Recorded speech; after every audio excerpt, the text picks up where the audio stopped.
오늘 이 새벽에 하나님께서 우리에게 주시는 하나님 말씀은 에베소서 1장 15절에서 23절까지 말씀입니다. 제가 봉독해 올리도록 합니다.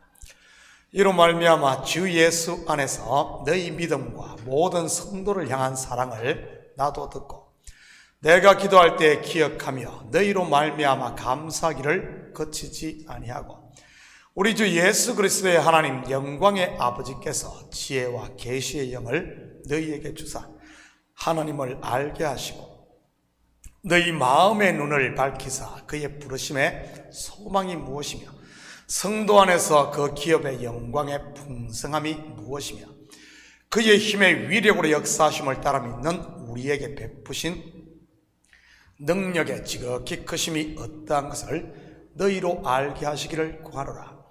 그의 능력이 그리스도 안에서 역사하사 죽은 자들 가운데서 다시 살리시고 하늘에서 자기의 오른편에 앉히사 모든 통치와 권세와 능력과 주권과 이 세상뿐 아니라 오는 세상에 일컫는 모든 이름 위에 뛰어나게 하시고 또 만물을 그의 발 아래에 복종하게 하시고 그를 만물 위에 교회의 머리로 삼으셨느니라.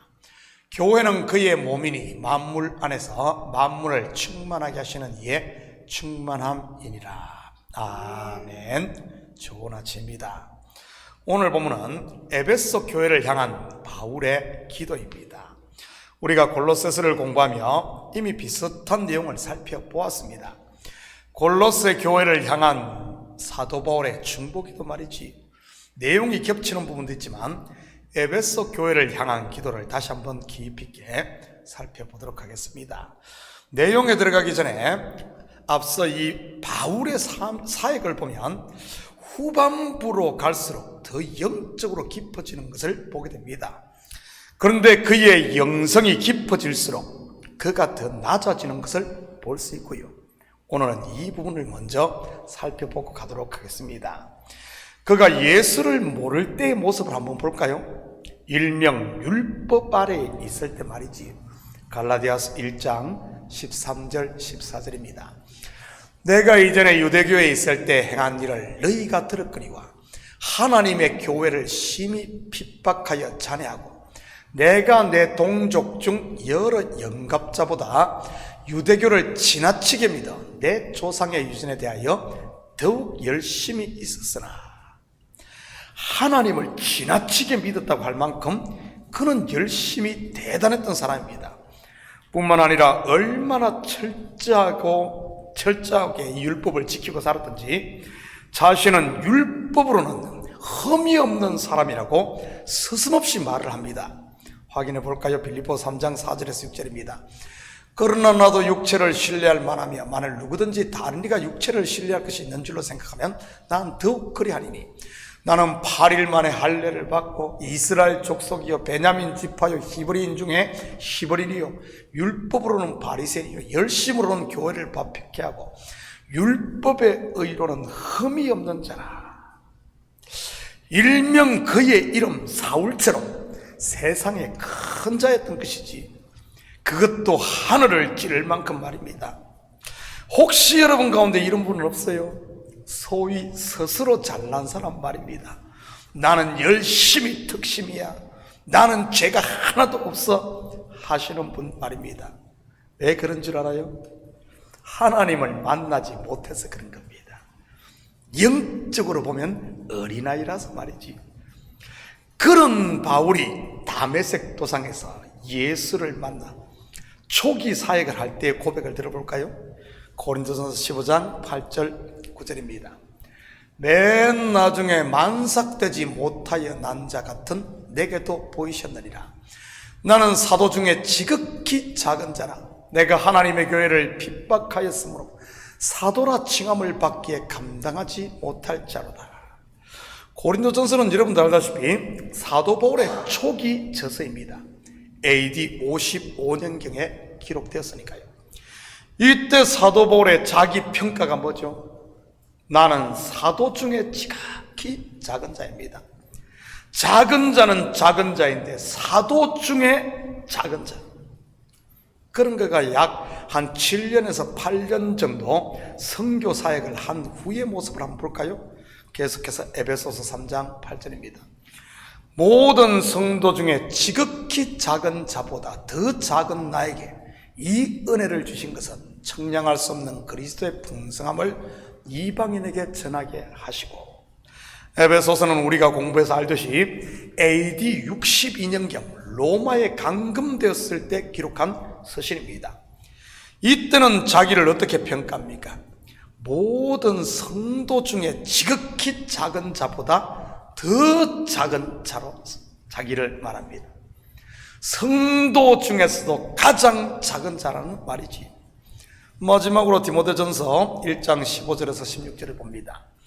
빛보다 모든 사람이 받을 만한 이 말이여, 그리스도 예수께서 죄인을 구원하시려고 세상에 임하셨다 했다. 죄인 중에 내가 괴순이라. 그러나 내가 긍휼을 입은 까닭은 예수 그리스도께서 내게 먼저 일절 오래 참으심을 보이사 후에 주를 믿어 영생 얻는 자들에게 본이 되게 하려 하심이니라. 디모데전서는 디모데후서와 함께 가장 나중에 기록된 책입니다. 사도 바울이 죽기 직전 AD 64년에서 65년경에 기록되었으니까요. 이때는 자기를 어떻게 평가합니까? 죄인 중에 괴수로 이야기를 합니다. 사도 중에 작은 자에서 성도 중에 가장 작은 자, 그리고 마지막에는 죄인 중에 괴수로 낮아졌던 것이지. 그런데 신기하지 않나요? 그는 낮아졌는데 그의 영성은 셋째 하늘을 거닐고 있으니 말이지. 예수님도 그러지 않았습니까? 무덤에까지 내려가시자 하나님의 능력으로 부활하여 하나님 보좌 우편에 앉아 계시는 것 말입니다. 여러분, 무슨 말이겠습니까? 영성의 깊이는 낮아지지 않고는 결코 도달할 수 없는 것이라는 것 아니겠어요? 예수님께서 말씀하신 황금률처럼 말이지, 받기를 원하면 주어야 하고 사랑받기를 원하면 사랑해야 하며 높아지기를 원하면 낮아지는 것 말입니다. 로마 옥중 가장 낮은 곳에서 드리는 노사도의 기도를 한번 볼까요? 에베소서 성도들을 위한 중보기도 말이지요. 17절입니다. 우리 주 예수 그리스도의 하나님 영광의 아버지께서 지혜와 계시의 영을 너희에게 주사 하나님을 알게 하시고, 제일 먼저 구한 것이 무엇입니까? 지혜와 계시의 영, 뭐죠? 바로 성령인 것입니다. 물론 성령 받은 성도에게는 성령 충만함을 간구한 것이고요. 어제 새벽에도 공부를 했듯이 성령이 하는 일이 바로 하나님을 알게 하는 것 아닙니까? 그렇다면 어떻게 하나님을 압니까? 말씀을 통해 아는 것입니다. 결국 지혜와 계시의 영, 곧 성령이 역사하면 말씀이 귀에 들리고 말씀의 눈이 열리게 된다는 말입니다. 그리고 그 말씀에 순종하게 되고요. 그럴 때 하나님을 깊이 알게 되는 것이지, 머리가 아닌 가슴으로 말입니다. 저도 설교를 준비하며 이런 경험들을 참으로 많이 합니다. 새벽기도 시간에도 마찬가지고요. 특히 주일 설교 같은 경우는 토요일 새벽기도 시간에 하나님께서 이렇게 영의 눈을 열어 말씀을 보게 할 때가 많아요. 저에게 가장 큰 즐거움이 언제인 줄 아십니까? 바로 하나님의 말씀이 깨달아지고 말씀의 눈이 열릴 때인 것입니다. 그 다음이 준비한 하나님 말씀을 선포했을 때인 것이고요. 목사에게 설교는 미션을 완성하는 것이니까요. 하나님이 선포하라고 하신 말씀에 순종하니 말이지. 그 다음은 성령이 하실 일이니 그분께 맡기면 되는 것이고요.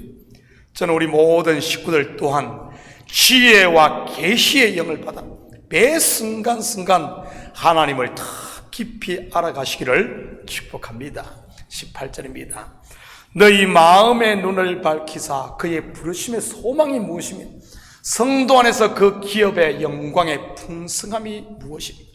여러분, 성도가 왜 시기와 질투에 눈이 머는 줄 압니까? 남의 것이 더 커 보여서 그런 겁니다.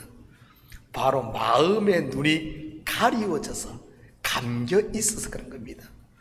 자기가 누구인지를 모르고 자기가 가진 것이 뭔지를 모르니 그런 일이 일어나는 것 아니겠어요? 여러분은 누구입니까? 그리스도의 신부요 하나님의 아들입니다. 온 만물의 주인이신 하나님의 아들이 누구를 시기한다, 이게 말이 되겠어요? 우리가 가진 것이 무엇입니까? 가난한 자 같으나 부유한 자, 곧 모든 것을 가진 자입니다. 왜냐하면 하나님의 상속자이니까요. 엘리사를 잡으러 온 아람 군대를 보고 두려워하던 그의 종 엘리사가 기도해 그의 눈이 열리자 무엇을 봅니까? 영의 눈이 열린 것이지. 아람 군대보다 많은 하나님의 군대, 곧 불말과 불병거가 산을 두르고 있는 것을 보게 됩니다. 그러자 두려움이 담대함으로 바뀌고 불평과 원망, 투덜거림이 감사와 찬양이 되는 것 아니겠어요? 마음의 눈들이 밝아져 매였던 땅의 것에서 이제는 좀 자유할 수 있기를 축복합니다. 19절입니다. 그의 힘의 위력으로 역사하심을 따라 믿는 우리에게 베푸신 능력의 지극히 크심이었다는 것을 너희로 알게 하시기를 구하노라. 우리에게 주신 하나님의 능력이 뭐죠? 한 군데 볼까요? 마가복음 16장 17절 18절입니다. 믿는 자에게는 이런 표적이 따르리니 곧 그들이 내 이름으로 귀신을 쫓아내며 새 방언을 말하며 뱀을 집어올리며 무슨 독을 마실지라도 해를 받지 아니하며 병든 사람에게 손을 얹은 적 나으리라 하시더라. 저는 우리 식구들이 이제는 여러분에게 있는 이런 능력이 와 있어요. 성령 받은 사람에게 성령의 능력이 와 있습니다. 몰라서 그래요. 몰라서 눈이 감기고 귀가 닫히고 이 마음 눈들이 가려져 있으니까 땅의 끝에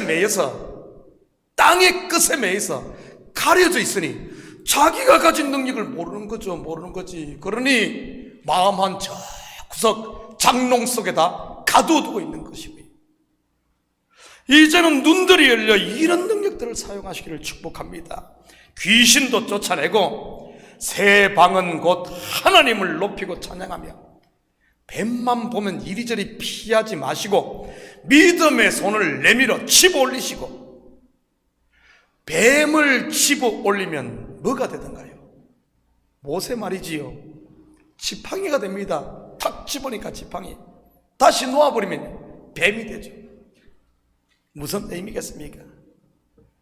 마귀를 대적하라는 말 아니겠어요? 마귀를 대적해서 믿음으로 집으면 그 그냥 지팡이인 거예요. 놓으면은요, 내가 피하고 놓으면요, 막 물려가는 두려운 징그러운 뱀이 되는 거예요. 여러분, 믿음으로 딱 나갈 때 하나님의 능력의 말씀을 체험하게 되는 겁니다. 사랑하는 성도 여러분, 오늘 하루도 이 말씀 부여잡고 낮은 대로 임함으로 하나님을 좀 더 깊이 알고 마음의 눈들이 밝아져 하늘의 소망과 부유함으로, 그리고 이제는 받은 것을 좀 나누고 가진 것을 사용함으로 능력 있는 하나님의 자녀로 사는 이런 복된 하루 되기를 예수님의 이름으로 축복합니다. 같이 기도합니다. 사랑의 아버지 하나님, 참으로 감사를 드립니다.